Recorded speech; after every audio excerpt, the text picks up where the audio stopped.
But the fact that he's so quick to walk away and he don't know what's going to happen next, I don't like that. And I don't want that for my girl at all. Everywhere he turned, his money. He's an art dealer. Everywhere he turned, he got a Rolex. Everywhere he turned, he got money. Everywhere he turned, I'm an art dealer. I'm an art dealer. I got money. I'm an art dealer. He didn't give a fuck about any of those girls at all. I think that they're both very attractive people, but in the grand scheme of the cast, they are the least attractive on the totem pole of the cast. Welcome to another episode of the That's Scary with Meloney P podcast. I'm your girl, Meloney P, and we are here to have a conversation. Love is Blind season 7 has had us in a chokehold, me specifically, all day.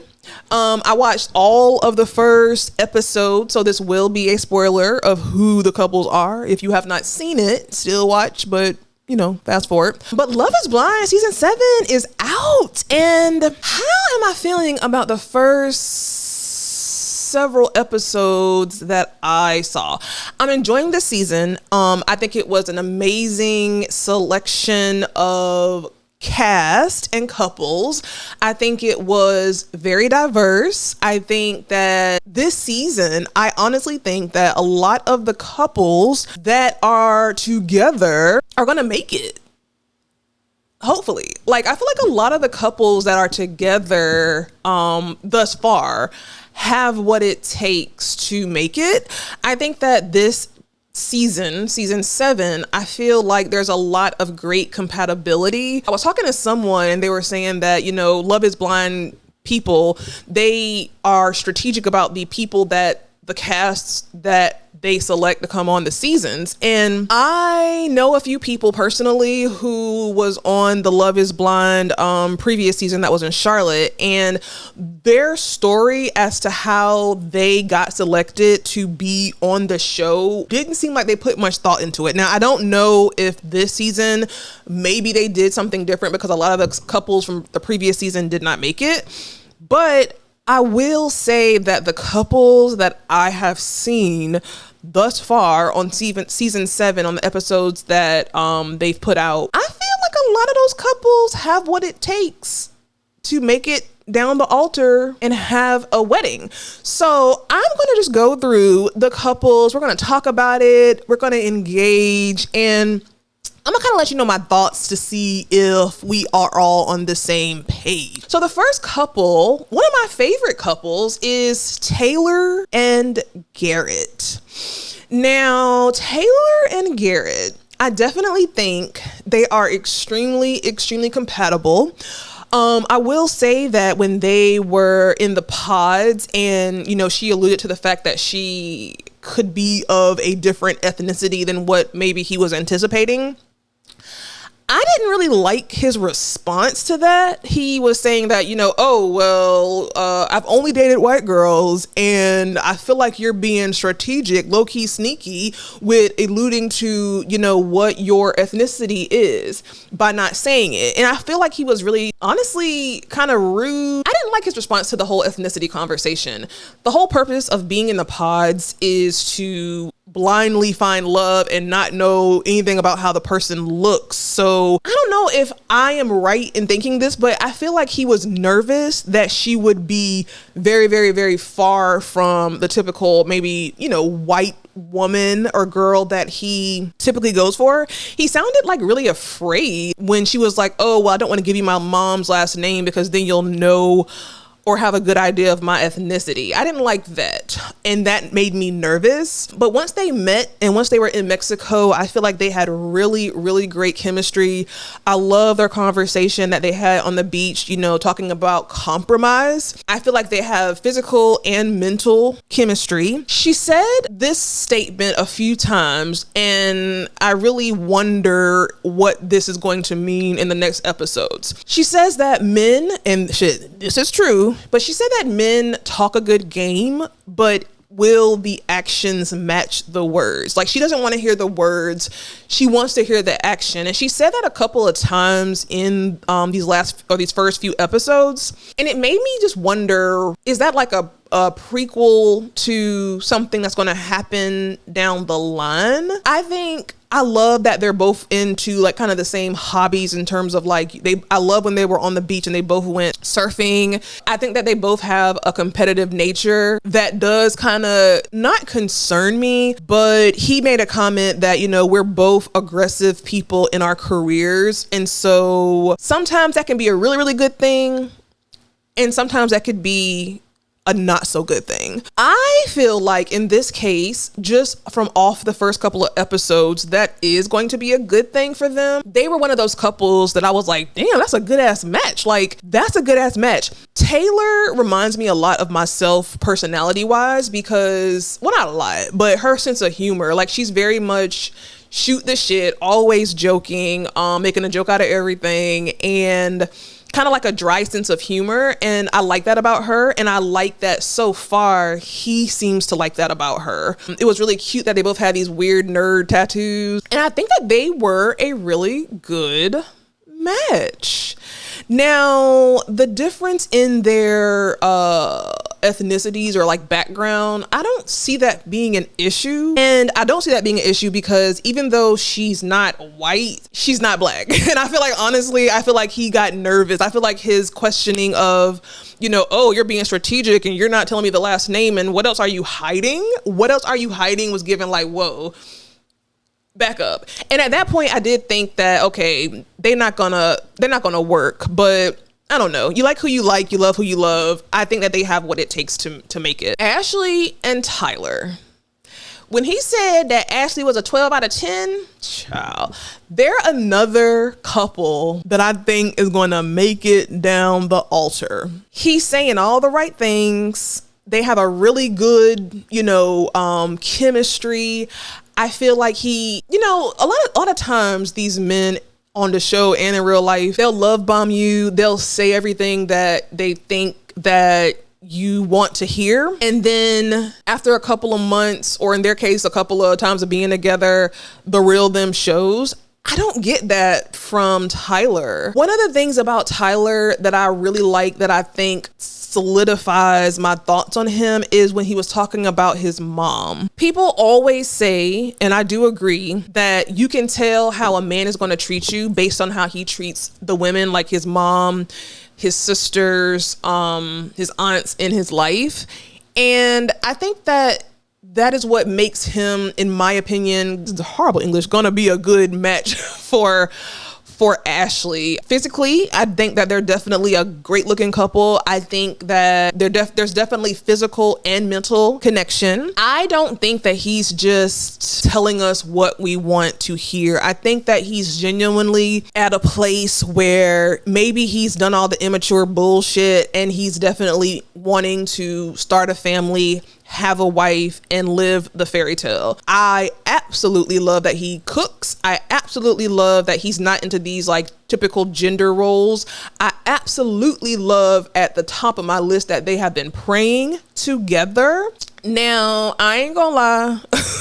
In my experience, like sometimes men, especially black men, they will start that praying with you stuff in the very beginning, child. And they ain't prayed a day in their life before they met you. And they're just doing that just to, you know, put a little razzle dazzle on, you know, on them. But I don't know. I feel like Tyler, I believe him. I believe he's authentic.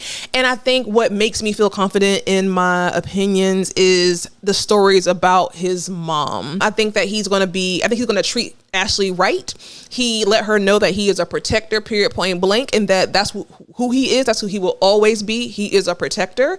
And obviously, that's what we all want as a woman. As a women's, we all want to be protected. One thing that he kept saying as well, and I feel like both of them kept saying this about each other, is that they made each other feel safe. That word safe in these first couple of episodes was used over and over and over again. And I think that that's another reason why I'm liking this season so far, because it's given me real maturity for the most part. People want to feel safe. Women want to feel safe. Women want to feel protected. Women want to, women want the words to match the actions, period, point blank. And I feel like everybody's kind of on that wavelength, especially the women. But yeah, I definitely think that Ashley and Tyler, they will make it down the altar. and say I do. Now, Hannah and Nick. I don't even know where to start, honestly, with this couple. I don't see them making it. I will say that. I do not see them making it.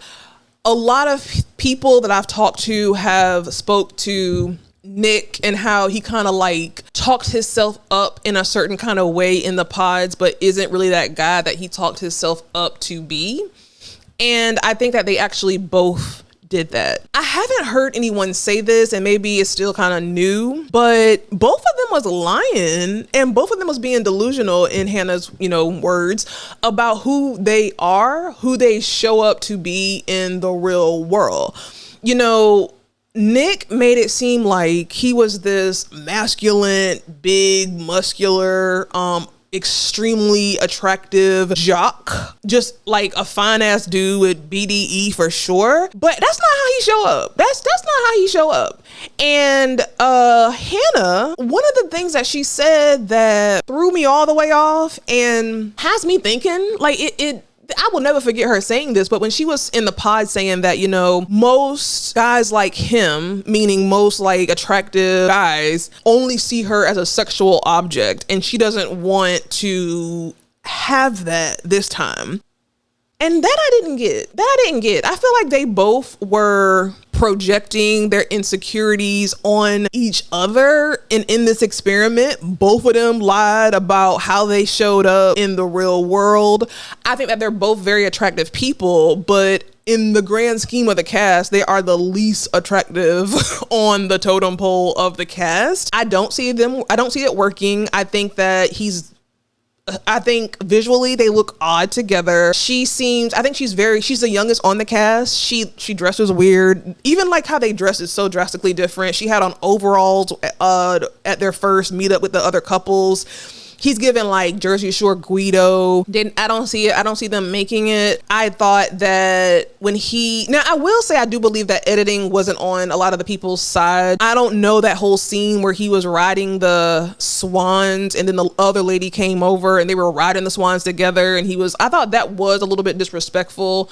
And I had to give some thought to that because I'm trying to think realistically if I would have done the same thing. Meaning that if I was somewhere and I was playing around on something and a man came up to me wanting to like, I guess kind of play a little bit, I can't really say that I would be like, oh no, I can't do that because, I'm with somebody. Like, it would just be funny and fun. I wouldn't think a lot of it. But Nick gives me an insecure person because why would he talk himself up to be this big sports jock, sexy guy when I don't think he even thinks that that's him? I think one of the other ladies had mentioned that as well. Like when they first saw him, they were like, wow, like he's nothing like how he portrayed himself to be in the pods. You know what I'm saying? So it's a waste. This is a waste. It's a waste. It's a total waste. I think they're both great people. I don't think they're great people together. I think, and she seems very awkward too. Like she seems very humped over. I feel like she had an issue with his height because she's a taller girl. And I know a lot of times as taller women, sometimes, especially if we're dating someone that might not be to our tall standards. I've done this when I was young. I don't do it no more. But like sometimes you'll kind of slump down, maybe not even intentionally. And she kept kind of doing that. When they first met, it was very awkward when those doors open. You can tell that they both was like, what the fuck? This is not what I thought it was going to be. So I don't know. They both lied and they not going to make it. Monica and Steven. Monica is half Honduran and half black. Steven is white with like 3% black or Nigerian in him, which is so cute.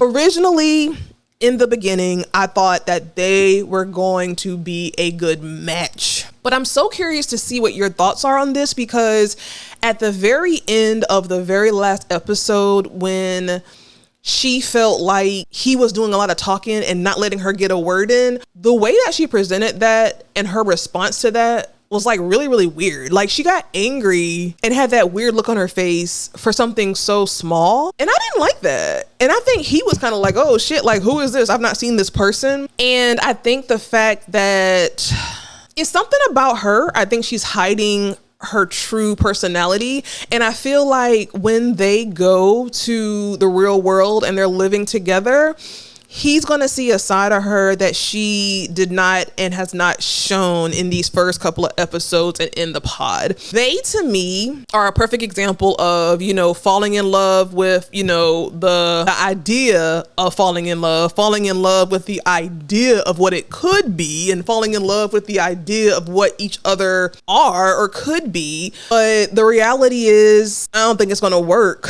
I want it to work because actually I really, really like Steven.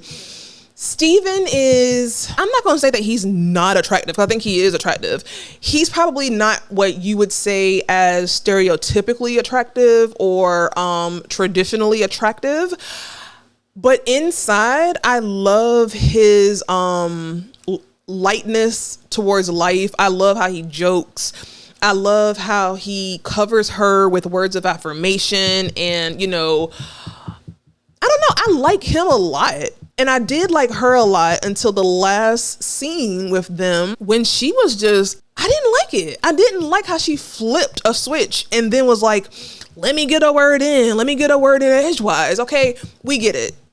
I cannot stand when there is an issue, you know, in a relationship and the person like communicates it and then you be like, oh, okay, got it. You know, whatever. And then they just want to keep talking about it over and over again, like making it a bigger and bigger, making something small into a big thing and focusing on the issue versus focusing on the fix to it. And I didn't like that. That was very triggering for me. I didn't like the look on her face. I didn't like how she just flipped into someone angry. Like they are still getting to know each other. Maybe he was nervous. Maybe he seemed so excited about her and about like where they're going. So maybe he was just word vomiting. I don't know. They had been drinking. So maybe she was a little tipsy, you know, and maybe I don't know. It's something about that last scene where she flipped that it's something off about her. I want them to make it. I think they're a very cute couple. I love how he loves her. Something off about her. I can't put my finger on it. Alexandra and Tim. Lord. No. I love them individually. I think Alexandra is so beautiful. It's something about them that I don't see them making it to the altar. Even in the pods, even in the beginning, it's something about him that I can't put my finger on. Even when he was telling the story about, you know, all of the death that he's experienced in his family, it was something about that I just couldn't connect with. He has the kind of personality that I don't think would mesh well with my kind of personality. It's something off about him. I can't put my finger on it, but then I'll be right. Because in the very last scene, they had an argument. They didn't really go into, I don't understand why the Netflix people did not show us what happened so we can understand why they were sleeping in two separate rooms. But for him to say he don't know where they go from here, when she is like, hey, you know, I'm so sorry. Next time I'll do this, because you have to understand it's only day 2 and she could be the kind of person that if she's stressed or she's going through something, then maybe she doesn't want to be around people, or maybe how she, you know, fixes that in her mind is to, you know, detach herself or be alone. And I understand as a partner that could be a lot, but he wouldn't know that that's how she moves in terms of like if she's feeling overwhelmed or she was feeling sad, she said she missed home. You're still getting to know this girl. So I feel like if she wanted to take some time away, that's nothing to get that dramatically mad over to where you don't know, if she wife material no more. You don't know if they can sleep together no more in the same room. You don't know where we go from here. I did not like it. I thought it was very dramatic. And I feel like their personalities are not a match. I feel like their personalities are not a match at all. The way that she reacts to him, the faces that she makes, the way that they engage, it doesn't seem like a connection. It doesn't seem like they're compatible at all. I don't really like him. I don't really like him. His energy gives me like Aries man energy. That's like, I don't know. He doesn't seem playful enough to me. And the way that he plays seems so dry and boring. And then to put him being dramatic at the end on top of that, I just don't really care for him. As a leader in your relationship, if y'all have an issue and this woman who you are just now getting to know wants to fix it and she's apologetic for her piece in it, then you should lead y'all to the promised land of, okay, this is what happened. We're still getting to know each other. Whatever. But the fact that he's so quick to walk away and he don't know what's going to happen next, I don't like that, and I don't want that for my girl at all. Marissa and Ramses. I'm gonna keep it up with y'all. I thought that Ramses was not playing for the women team. I thought that he liked men. And I hate that I thought that, but what made me think that for sure was the crop top that he was wearing in the men's lounge. I couldn't really kind of see past the hair and the weird braid and the weird dress and the, at first glance, he doesn't come off like a masculine woman liking man. And I really thought that when those doors open, she was going to be like, oh, hell no. And I think that he thought the same thing. He said that, he doesn't show up as the most masculine appearing man, and he was nervous about that and nervous about how she would respond to that. When she didn't pick that white guy, I was like, oh, she's making a big mistake. She's not gonna like what she sees. And even when those doors opened and they ran to each other, I thought that she was just acting. I thought she was just acting. But now that I've like experienced him visually, experienced his energy, I get it. I think he is an amazing catch. I think they're good for each other. I think that they're going to get married. I think it's going to work. He is one of those guys, and I have been with this kind of guy that you like them. Like, here's the thing. Ramses is not for every woman, especially black women, because I feel like some women could look at him and think, oh, he's soft, or put him in the friend zone, or ill, can't get past his hair, or, his kind of eclectic style. And I think that's where a lot of women mess it up for themselves.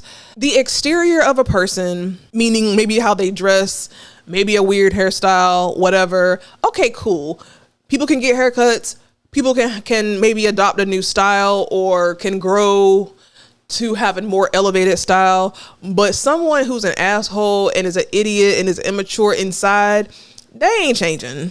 And I feel like a lot of women are so caught up in heights, right? The outside appearance, that they miss out on really, really good guys who's going to treat them right, for the guy that might be quote unquote aesthetically pleasing to the eye, but is not what they want inside. And I think that Marissa was very smart. I think that they are a great couple. They have a lot in common. I think that his balance of masculine and femininity works for her. And one of the things that I've dated men who maybe didn't appear super masculine, maybe to the outside world, but were the most masculine men in reality, right? And those are really good guys. Like, those are really good guys if that's your thing, and if you're fine with, that look, that energy.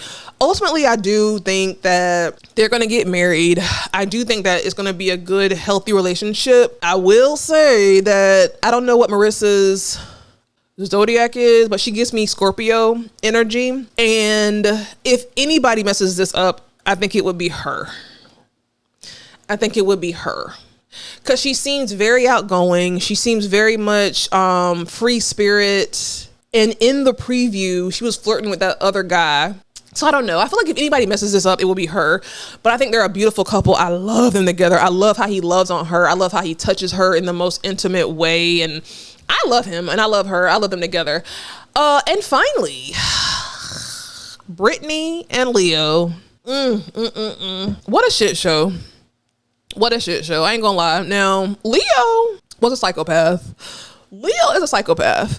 In the beginning, like in the first couple of minutes of seeing him, I'm like, oh, okay, he's a nice, interesting guy. But then him saying initially that, you know, he doesn't want a woman to like him only for his money, but then telling everybody about his money. Everywhere he turned, his money. He's an art dealer. Everywhere he turned, he got a Rolex. Everywhere he turned, he got money. Everywhere he turned, I'm an art dealer. I'm an art dealer. I got money. I got money. I'm an art dealer. I got money. But I don't want nobody to know I got money. And I don't want nobody to judge me that I have money. Or I don't want you to be with me because I have money. But I'm going to let you know in this Love is Blind pod that I got money and that I'm an art dealer. No. I did love Britney. I do love Britney. I think that she was true to herself. She ain't paying nobody bills. She wants to be a kept woman. Listen, she might not be the smartest woman, but she don't want to be with no man who gonna make her pay for anything. And all I can do is respect the fact that she was true to herself. And I feel like Leo could have said that he has one arm and she would have still chose him because he is well off. Aesthetically, she did not like what she saw, but I think that she's the kind of woman that she can deal with that because she wants to live a kept life. I think she was grossed out by him and how he looks. I think she was grossed out by how he kisses. I was grossed out by how he kissed. I was grossed out by a lot of stuff about him, personality-wise and looks-wise. And he's a psychopath. Like, I thought he was a psychopath. And I'm so glad that even though Hannah is a little bit immature, a little bit whatever, I'm glad that she did not waste her time with him, because he would have been just a horrible nightmare for her 100%. I did not like him. I really wanted to see more of Britney though. I liked her personality. I liked her like bubbliness. I liked her, you know, authentic to herself, even if it makes her look stupid. Like, I like that in her. I thought she was very gorgeous. And I wanted to see more of her. I really wanted to see more of her. I'm curious to see if they're still dating. They didn't really go into detail as to why they didn't go to Mexico, but my guess is that she didn't like him like that, but she still wanted to be associated with him because of his money. So yeah, like, she knew for sure that she was not going to marry this man, or she didn't want to, you know, continue the experiment with him under the precedence that they are going to possibly get married. I don't think that was, I don't know. I really don't know, honestly, because I feel like all she wanted was that dollar. So now I'm really confused. I feel like I hope that they tell us more about their situation and why they did not go to Mexico and why they chose to go to Miami, because I do feel like she wanted that money. I want to know more about that. But yeah, Leo was a psycho. He was a psycho, and he is someone who leads with his money. You know, he thinks that because he has money, he can get any woman that he wants, but he knows that they only will want him not for his looks, but for his money. And I think that he kind of said that, you know, hey, in the real world, Britney would be the person that I typically go for, but Hannah is someone that I should go for. He was mind fucking everybody. Like, he was mind fucking everybody. He was mind fucking Britney. He was mind fucking Hannah. He was tailoring what he wanted to say to Hannah. He was basically saying the same thing to both of them. He was telling both of them that they were his number one. He has two number ones. Like, it was just weird. It's like he just wanted to have as many options as he possibly could because it made him feel good. He was very much a manipulator. He was very much a narcissist, and it was all about him. He didn't give a fuck about any of those girls.